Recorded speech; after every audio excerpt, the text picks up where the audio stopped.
Welcome to Deepr Talk. I'm Austin Webster, founder and CEO of Deepr. Today I'm joined by one of my biggest musical heroes, Jimmy Jam, one half of Jam and Lewis. Welcome, Jimmy Jam. Thank you, man. Nice to be here. Well, it is a pleasure to have you on here. We started with Deepr Talk as a way to put a spotlight on some of the creators that have really made impactful pieces of work in music, but also talk about some of the collaborators behind the scenes who have a big impact on the music with you. And so I couldn't think of a better guest to have on Deepr Talk, especially with, you and Terry Lewis, your partner in crime, having a new project out called Jam and Lewis Volume 1. What an appropriate time to go deeper. Cool. Love it. So let's start. I had an opportunity to read a quote that you had recently, and I thought it was very impactful. And the one thing that really resonated with me was that you said that you and Terry are at a point in your careers that you don't have anything to prove but a lot to say. And I thought that was just really just profound because you all have accomplished a lot. But to be able to say that, there's still something left in the tank that you want to get out there and express, can you elaborate on that a little bit? Yeah. So I think when we started off, obviously, music for us has always been kind of the oxygen we breathe, is the best way to put it. When I met Terry for the first time, it was like love at first sight. But Terry had a red, black, and green bass playing Kool and the Gang bass parts, and I just said, I got to get to know this brother. And our love for each other and our mutual love of music has been the thing that has propelled our relationship for almost 40 years of business relationship and almost 50 years of friendship. Wow. So when I look at it like that, I just feel like there's things that as we go along the path, there were things that we set out that we wanted to do. And when we started doing music, it was really for the fun of it because we loved it and we felt we did it pretty well, but it was what we really enjoyed doing. Mm-hmm. When we got a little older, we realized the impact that music can have on people. It's the ultimate communicator.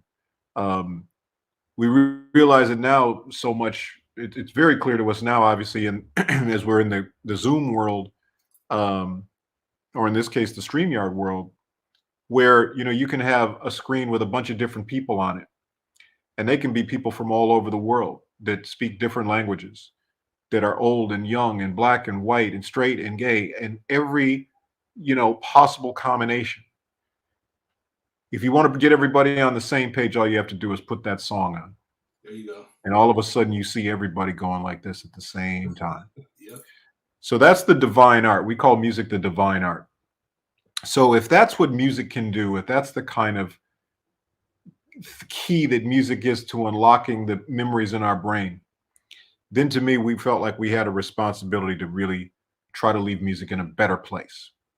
So I think when we started along the journey, when we did, our Perspective Records label, some 30 years ago, that was the idea, was to try to give people music that they needed, not necessarily that they wanted, but music that they needed. So as we now are on this journey now, we feel the same way. We feel like there's some unfinished business because we don't necessarily know whether music is in a better place than it was when we started off. It's in a good place, but I think we can have a hand in trying to make it a better place. And so that's our mission now in our later life, in this chapter of our life. That's what we want to do. So the Jam and Lewis album is one piece of that, but there's other pieces also. And so, but we find ourselves in a unique position, as you said earlier.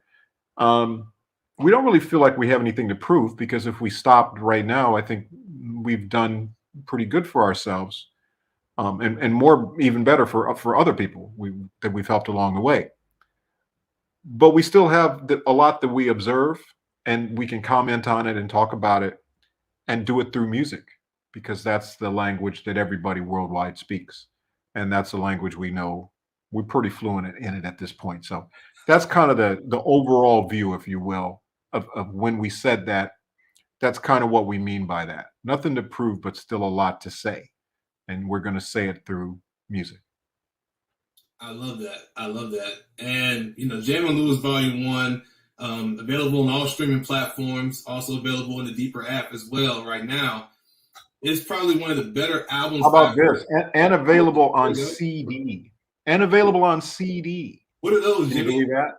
And pretty soon on vinyl. Awesome.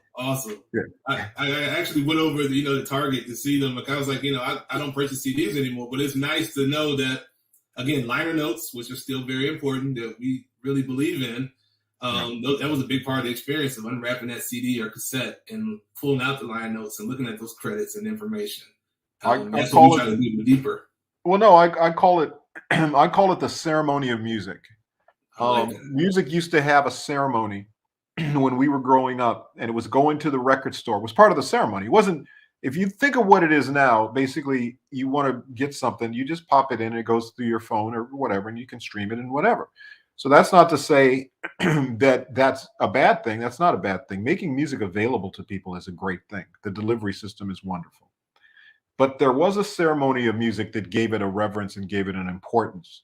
And that was that you were using all of your senses to experience it.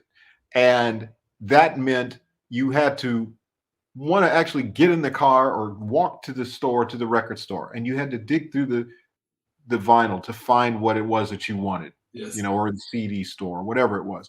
And then there was a whole ceremony though with vinyl where, you had the large artwork you could look at. A lot of times there was liner notes on the back of the album, sometimes inside on the sleeve. And you'd get that album to your house and you take the shrink wrap off of it and you put it on, but gently, right? You wouldn't want to get fingerprints on the vinyl. But there was a smell to the vinyl as it came out. There was, the touching of the sleeve, of all of those things. And then you put the record on gently, maybe blow the needle off, make sure everything's okay. So there was a care that you were showing to the music. And that's why I say it involved all your senses to listen, right?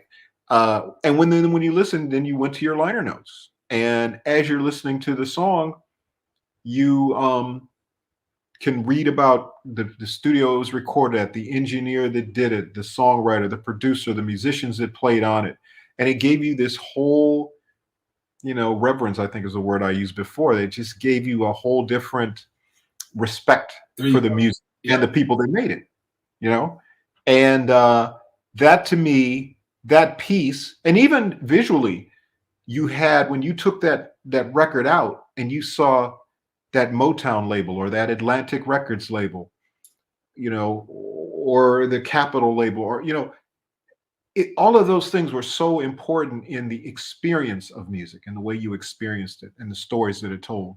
And, liner notes for us that's the reason we knew, not to jump all around, but that's the reason we knew who Steve Hodge was, why we knew who Leon Silvers III was, how we knew what Larrabee Studios was, where we mixed Just Be Good to Me, our first hit with Steve Hodge. We knew that from reading liner notes. And so to me, the importance of that, man, and to have a platform like you have where you go literally deeper into the making of music, I think is so important. And allowing people to tell those stories, because there's stories behind each of the songs and each of the recordings, and it's important to get those out. So I'm happy to be here today. So, Jam and Lewis Volume 1, I picked two cuts that really resounded with me because they're two different style of cuts. And the first is Maybe I Changed or Did You? Mm-hmm. And this was a great song for me because, and I'm going to play a little bit of it in a second, Heather Headley is just this nice, smooth R&B. It just got a nice groove to it, and the lyrics are just so resounding. And you guys, the one thing I would say about you and Terry and your work is that you create these sound landscapes, if you will, and you allow the listener to, from an immersive experience, hear different instruments, the words, even the words are an instrument, the way you use them. And I think this is a perfect cut that shows that you guys still have a lot left to share. So I'm gonna play a little bit right now, and then we're gonna talk.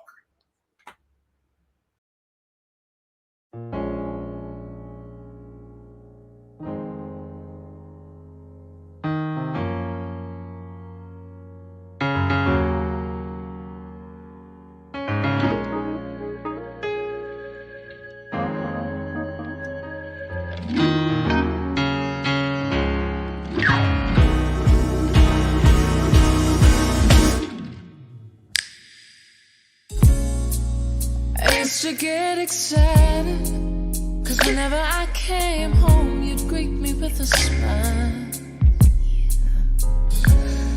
And you used to get real busy, but never too busy to stop and talk a while.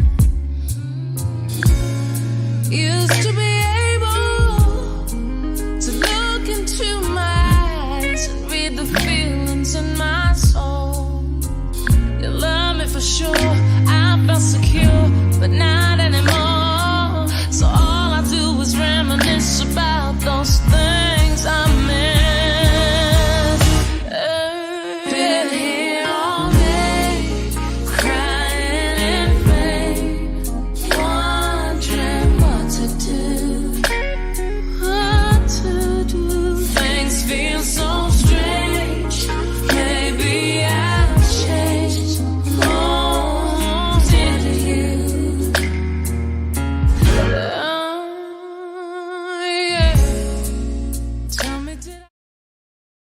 Beautiful, beautiful, beautiful. Woo, I love that. And I don't really like listening to a lot of our stuff because all I hear is the mistakes. But when I listen to that song, man, that's a whole nother place. That song, that's like that changes the air in the room. That song. It does. It does. That was when I first heard it. I was like, "Ooh, this is different." It's some good stuff, but this one like changed the tone. And the one thing, obviously, I was listening in Deepr, and Big Jim Wright, who was a great collaborator of yours, who has just passed away, but his legacy lives on through the music. Yes, it does. Can you talk a little bit more about him as a contributor, as a part of your team? Yeah, Big Jim Wright. It was interesting. When we met Big Jim Wright, he actually was as a member of Sounds of Blackness, and the thing that struck me about him, besides his wonderful personality, if you knew him or ever had a chance to be around him, he was just the funniest dude. I mean, he'd have us cracking up for days. He was just so funny. But musically, there's a lot of people that I had met over the years that said they were inspired by the way that I played, my style of playing keyboards. And then when I'd listen to them, I wouldn't hear anything that had anything to do with me. Although that didn't mean that I didn't inspire them. It just meant that their style didn't really have anything to do with what I played. But when Big Jim played, he would play songs that we had written, and he'd tell stories about, like, when he was in church, the band in church would go into these grooves. And he said it would be funny because they weren't supposed to really do that, but they'd go into these grooves but they'd be Jam and Lewis songs. And and he said it was funny because the younger people at the church, they were grooving, but the older people didn't know, so everybody's grooving. And he said, I used to get in trouble sometimes because they'd be like, okay, man, you're going a little too far, type of thing. But when he would play, he would literally play exactly the same chords in the same way. Because I think my style is a little unorthodox because it's self-taught. But he played the inversions on the chords exactly the way I played them, which most keyboard players, when I would hear them play, they'd play the same chords, but not in the way that I played them, if that makes sense. So he was like a better version of me. And I remember getting to the point where we would be working on a track, and I just go, Big Jim, just play it, man. You know what I want to do. I mean, you know exactly what I want to do. And he would literally play it. So he was an amazing collaborator, as heard from many, many songs. This one in particular, because this one was one of those where I really didn't play. I just said, hey, man, just you got the feel, you know what to do, and whatever. And he just did it. Wow. And So I mean, when you hear the parts, the individual parts, and it's tough to do with one person because it sounds like a band playing. It does. And but it's really Big Jim. It's all the minds of Big Jim, right? He has one mind on the acoustic piano, another mind on the Fender Rhodes piano, another mind on the organ, another mind on the bass. And then the other people that are on that track is the Avila brothers, Yes.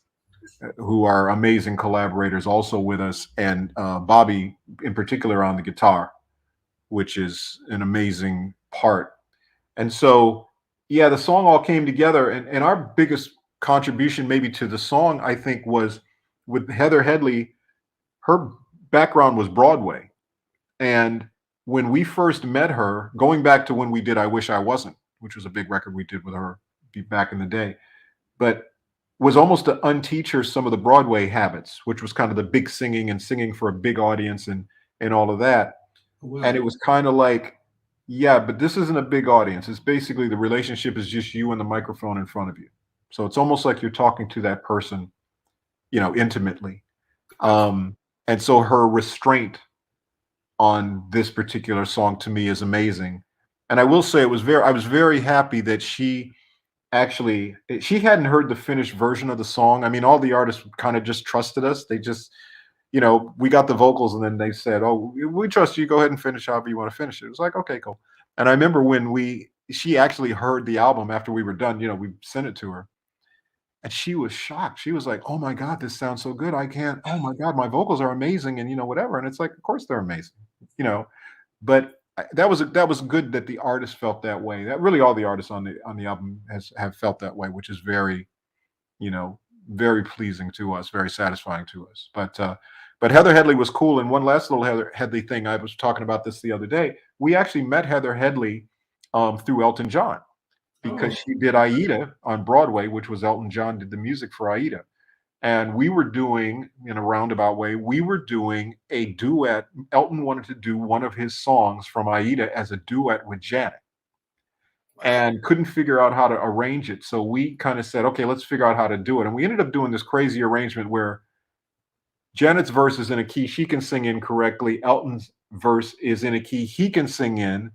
And then somehow we kind of blended it all together to get it to work. And Big Jim was actually a big part of making that happen.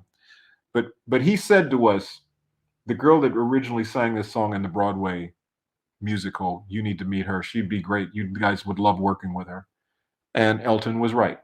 And we did in the past, and we enjoyed working with her again on Maybe I Change. Wow, that's fantastic. I think that was the biggest thing for me, looking at the suspect. That's the good thing about Deepr is, like, when I look at the credits, I can quickly say, okay, the Avila brothers, Bobby, who was a big supporter of Deepr, and Izzy as well. Mm-hmm. And I can see the connections. And now I say, okay, I like this sound. I want to hear more of this. Yes. I can just say curate a playlist, and we'll go find, songs they have. It could be 20 songs, it can be 15 songs, or it can be 1,000 songs. We can find it in seconds. Yeah. But the good thing, though, I guess, thinking about how you guys, crafted these songs for these artists, did you write these songs with Heather Headley in mind, or you were like, okay, I want this kind of feeling and emotion. Who would be the best person to communicate this? No, we wrote it with Heather in mind. Wow. We very rarely, sometimes we will write songs just randomly, like an idea will pop in our heads, but we're very kind of purpose driven in that the artists are the ones that inspire the ideas. So when we know we're going to work with a certain artist, we then write songs specifically for them. And so with Heather, we almost felt this song was almost a follow-up, if you will, to I Wish I Wasn't. Like almost like the next chapter of that, Okay. Yeah. So that was the idea. I love it. So the second cut that I was going crazy when I heard it, because I'm a big time fan. I caught it on the late wave, but once I was like found out who Morris Day and Time was, and I found out more about you guys as a band, I would say you guys were like Voltron, because each one of you could split off and just have this amazing careers and make amazing music. But when you come together as a collective, the power is even bigger. And to see that you guys reunited and then brought together some other guest collaborators, which we'll go deeper on. You made a wonderful sound with this. And so I'm going to play a little bit of Baby Love featuring Morris Day, and we'll dig a little deeper after it plays. Cool. What time is it, Morris? It's time to go do this, Jerome. Drop it. Party time. As if I didn't know. Old school, new school. It ain't about that line forms to the left, mommy. It's about what's cool. And y'all need a lesson. School's in. Here we go. Calling all the sexy ones, girls that show not fine. Line 'em up. Don't come acting juvenile, it's just a waste of time. Now put them pants up over your hips. Enough to get it on, as long as you're 21. I can be your sugar daddy, you can be my baby love. This is gonna be the sweetest experience of your life. It's time to party tonight. Oh, yeah. All the sexy people are invited. Only if you're sexy. Don't come here if you're a jailbait. Oh, you too young, baby. Or if you can't stay out late. Cause it's gonna be on all night long. Let's get it on. You want me, baby? Let's get it on. Come on, baby. Let's get it on. If you wanna have some fun, Let's get it on. baby, we can get it on. Let's get it on. It's time to start this party tonight. Excuse me, but this table's reserved for the sexy people. Calling all the sexy ones, girls that show not It's on, it's on, it's on. Don't come acting juvenile, it's just a waste of time. You gotta go up first. Enough to get it on, as long as you're 21. If you wanna get I in, can be your sugar daddy, you can be my baby love. fast forward. 1980. What a groove. Ain't nothing changed but the date. Oh, so I have to hear more about this because obviously, some of the collaborators were some old friends, such as Morris Day and Jerome Benton and Monty Moyer. But then you brought together, Questlove and the Roots, who brought, a different flavor to the table. Talk a little bit about that process of merging, almost like bringing two bands together, which you all have a history of doing anyway. But talk a little bit about that. Yeah, well, really, it's really the idea of collaboration, and I think in the first place, getting to know Questlove over the years, it's funny going back. It was Questlove and I were talking about this the other day. That I remember we were doing this outdoor gig together. This was a while back, and we had an artist named Angel Grant that we had signed, and we had taken Angel on the road, but we were her band, meaning myself, Terry. And the Avila brothers, who we mentioned earlier, and a few other people. And I remember we had asked, could we open for the Roots were doing a show, and I can't remember where we were at. I don't remember I think we might have been in Philly. I know we were somewhere East Coast. And I remember Questlove was like, yeah, of course you guys, wait, you guys are actually here? And it's like, yeah. And he says, no, but you guys are the band? And we're like, yeah. And he was like blown away by that. He said, I'd never seen that before. And I said, no, I said, we were supporting our artists. We're just trying to, get things out there. So anyway, it was kind of cool. So that's how we hit. And he was shocked that we knew their songs and a bunch of stuff. So anyway, that was kind of the way we hit it off. And we've been friends over a long period of time. We also knew in kind of trying to put things together, we came from the best band for me that ever existed, which was The Time. We never had any aspirations. I remember people said, why don't you put another band together? And we said, no, we already been in the best band we could possibly be in. So we don't really want to put another band together. So when we got around to doing this and we wanted to have something for Morris, we first of all wanted to reunite Morris and Jerome together because they hadn't recorded together for a long time, probably since, well, I know back in the Fishnet days and the Pandemonium days back in that day, but they hadn't really done anything together for quite a while. So that was important for us to reunite them because we think their chemistry is wonderful. And then in thinking about who to help out from a band standpoint, the Roots was the natural thought simply because, and once again, I've talked to Questlove about this. Questlove obviously loves Prince. Like he is the biggest Prince fan ever. But the way he discovered Prince was actually through the time. We were almost the gateway to Prince because he said he used to tell me that when he would listen to old time records, that was the thing that turned him on. Like he was like, "Oh man, I love this time, man, this is crazy." And then when he saw us in concert, he loved what we did in concert. But then later on, he found out, well, the time records that you love, Prince did those records. And he was like, "What? Really?" And then when he discovered that, then he went back and started listening to the Prince records and then realized what the musical connection was. So I think it was a unique experience for him than to be involved in something we were doing, because in his wildest dreams, I don't think he thought, well, we're going to actually collaborate on something, or the Roots are going to be part of something that Morris Day does with Jam and Lewis. So it was just kind of the right feel of what we were trying to do, because we wanted to have the energy, obviously, of the Morris energy, the fun, and all of those things. And you can't get a more solid drum track than something that Questlove will put down for you. So Agreed. It was just kind of all those ideas kind of rolled into one, and it worked out really well. And I think you hear the result of it. I mean, I think it's a great record. It's a lot of fun. One that people are responding to. And I'll just say overall, one of the fun things about the album is in the two songs that you played, this and Heather Headley, it shows kind of the depth of, I think, the album, or the kind of the wide range of musical influences and styles that we enjoy doing. And it's the reason that it never gets boring for us, because we have a kind of big, tool belt, or whatever analogy you want to use, to be able to do a whole lot of different things. So, and that's our thing. Obviously, what Heather Headley is doing is specific for her. What Morris and Jerome and the Roots are doing is specific to them. And I think that, to me, is the beauty of the record overall as an album. No, you nailed it. And that's the one thing that I think, looking back, because I didn't know Prince and Morris did the time records. Once I started doing some studying and learning that, they were the ones who did the tracks, and you guys, like you said, put the chili sauce on it live in the performances. I think that we brought it to life. They made the baby, and then we slapped that baby on the ass and said, when the baby went, started crying, we brought the baby to life, I love that. So I want to take a little trip down memory lane with you, if you don't mind.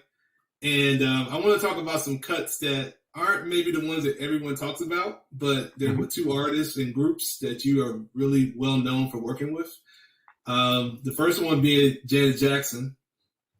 And I discovered this through listening to Questlove Supreme's podcast, because I didn't know it. That's the beautiful thing. And it doesn't happen as much, but remixes, alternative versions, B-sides, that's where I started discovering, like, some of the stuff you did with Janet in the remixes. Wow, you guys just played around with just different tracks and made it stretch longer, and really gave grooves that there was little parts of the song, the original radio version, and you stretch it out and let it run, and you're like, oh, this is nice. And one of those examples was the Nasty Cool Summer mixes.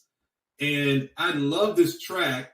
We're going to play a little bit of it, because it really expounds upon, Nasty is an awesome track on, the Control album as it on its own. But what you all did with this was, like, expanded it and just created some new kind of textures with Herb Alpert on trumpet, and really taking it to another level. So I want to play this for a second, and then we can talk for a second about it. Okay.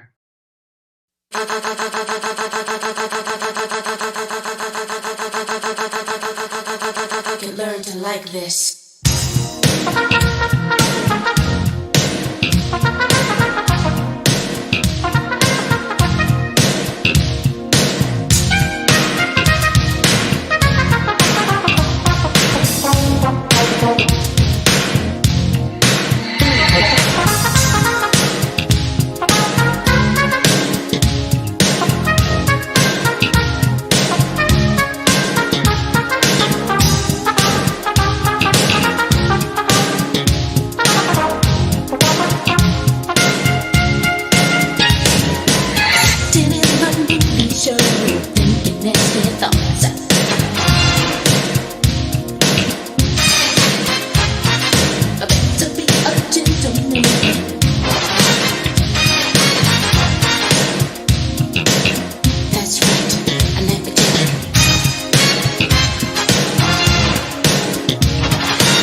So sorry we had to stop. But we can let them run. Man, you killed this. Thank you. Thank you. Yeah, that was fun. The cool summer mixes were fun. But by the way, I don't know what you're going to ask me, but I will say this.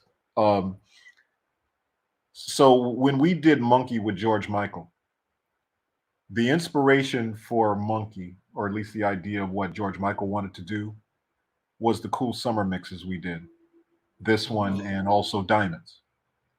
And what George Michael explained to us was when he was writing Monkey, he wanted to do a song that was funky, but that had chord changes and chord textures in it. And he said, and every time he tried to put chords on it, it lost all the funkiness. And he finally gave up and just kind of did a version of it, and he was done. And he said when he heard the cool summer mixes, he was like, wait, Jem and Lewis did this and they put chords in it, but it's still funky. So he called us and he said, okay, I got this song Monkey, but every time I put chords in it, it loses the funk. Will you guys take a look at it? And it started off to be a remix. He just said, would you guys do a remix? And we said, sure. So we set off and basically recreated the whole track and put chords and put textures and stuff in it, kind of mimicking what he had heard on the Cool Summer mix. And when he heard it, he just was like, oh my God, I got to re-sing this now. He says, wait, he said, this is a whole new track. He said, I got to redo this. So we ended up going to LA to do it. And one of the nights that we were working in LA, he didn't show up to the studio. And we had a couple girls come over to hang out at the studio. And one of those girls I've been married to for 27 years. So George Michael was the one that brought us together. And actually, our wedding date is the same as his birthday, June 25th. Yeah, so you talk about bringing circles together. So anyway, that's my story that I just wanted to tell. But yes, the Cool Summer mix, this Cool Summer mix was the thing that made us even work with George Michael. It was the thing that attracted George Michael to us to want to work with. So you never know how music is going to connect people, but it always does. It does. And that was the thing and it's funny you said you're going to put a pin right there because you just talked about something that's very important. Because when you look at your work with Herb Alpert, and I'm going to just show you real quick. Right now, there's a song that's top of the charts, just dominating everything. And lo and behold, is the track that you had worked on with Herb, with Terry, Making Love in the Rain. Yes. You want to talk a little bit about that? I'll let you introduce that piece. Yeah. So, yeah, currently number one. Actually, still number one. I just saw the charts this week. They're still number one. And actually, it's interesting. It's been number one 3 separate times. It's gone to number one, gone out of number one, gone back to number one, so on and so forth. But yeah, the Damage record with her, which is very cool.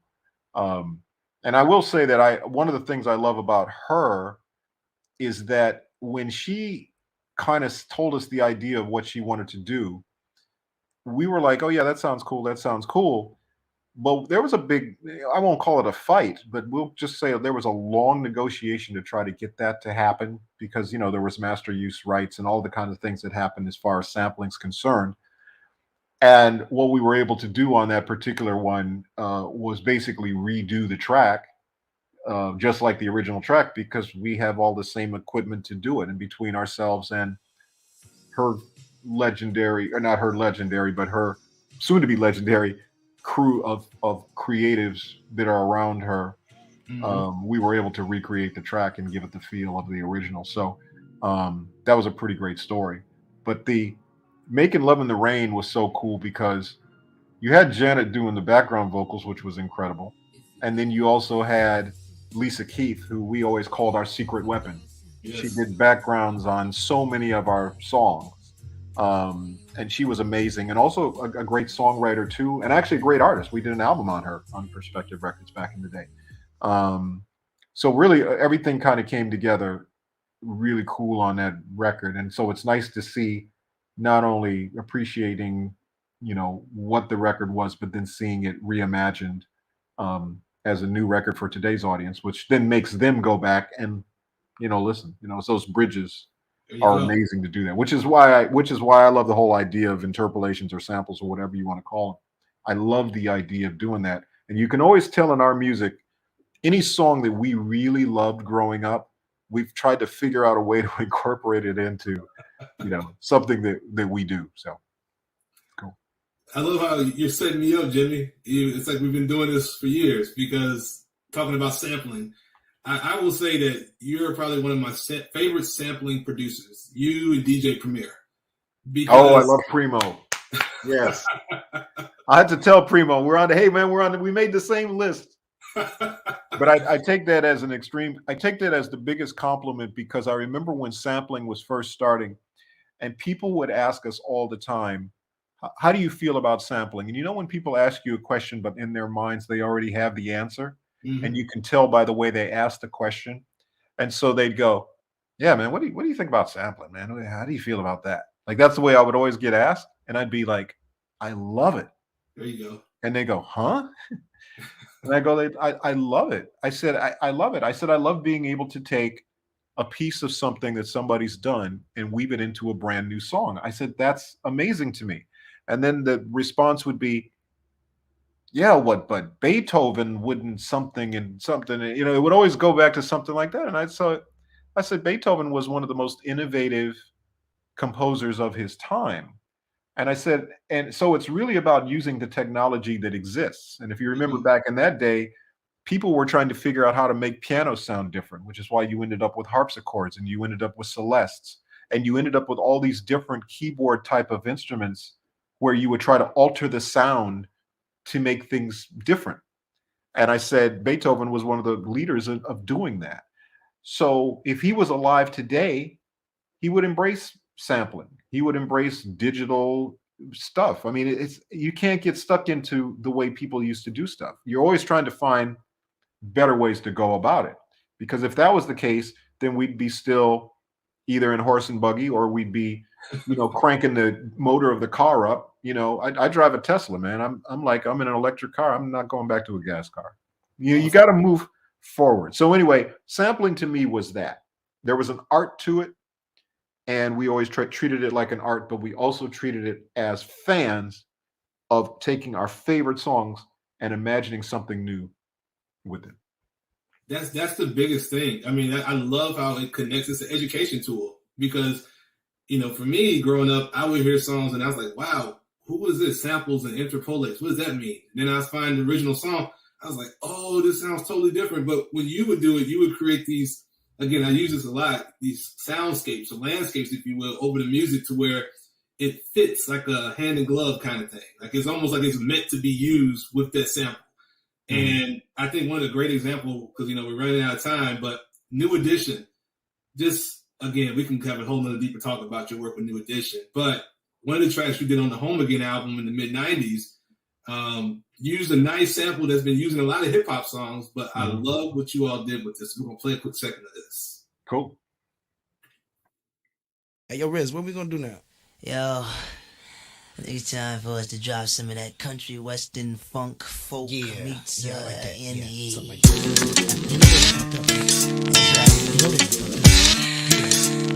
Hey, yo, it is. True enough. Give that Oasis. Over and over and over, I try to get you off my mind, but I can't win it right. There's a feeling I know that I'm losing love. It's the feeling I get when I can't get enough. Something about you, babe, makes me feel the way I do. Know that I love you, babe. You're dreaming like a fool. Wanna tell me, babe, how I fit to your man? Don't you deceive me, babe. I'm just trying to be your man. Oh, nobody ever made me feel this way. And oh, I think and dream about you every day. And oh, if I could only get you out my mind. And oh, but every So, man, I haven't heard that in so long. I love that record, man. It's a great record. And then Edie Brickell and the New Bohemians, What I Yeah. Am. I mean, Yep. you think about Brand Nubian sampling that. Yep. Groove Theory. That's the cool thing, because with Deepr, we always want to connect those dots and allow you to quickly find out, wow, I love this groove. Where else can I find it?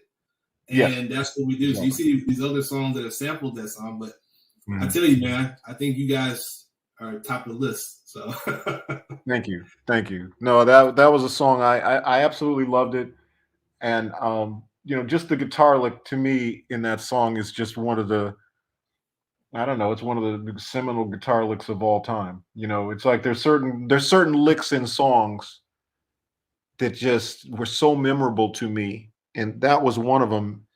And then the idea of Ralph's voice, which is always very inspiring to me. I love Ralph. It's just one of my major muses. And the idea of kind of taking all of those elements, putting them together, and then taking I don't even know the original hip hop beat that's the but I always loved that beat.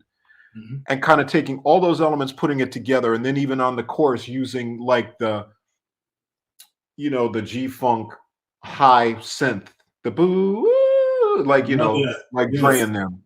Mhm. Like really taking all of those influence of the music that we love and just putting it all into one kind of stew. That was kind of the idea. Oh, it's awesome. Well, Jimmy, thank you so much for your time. I'm just excited that we were able to talk with you and talk about your new project, Jam and Lewis Volume 1, which is available on all streaming platforms and in the Deepr app. Enjoy it, play it multiple times. I'm sure with friends and family. And I'm Deepr Talk. I'm Austin Webster, founder and CEO. And Jimmy, look forward to having some more Deepr Talks with you. I look forward to it, man. Thank you, Austin. Yeah, you take care. You too, man.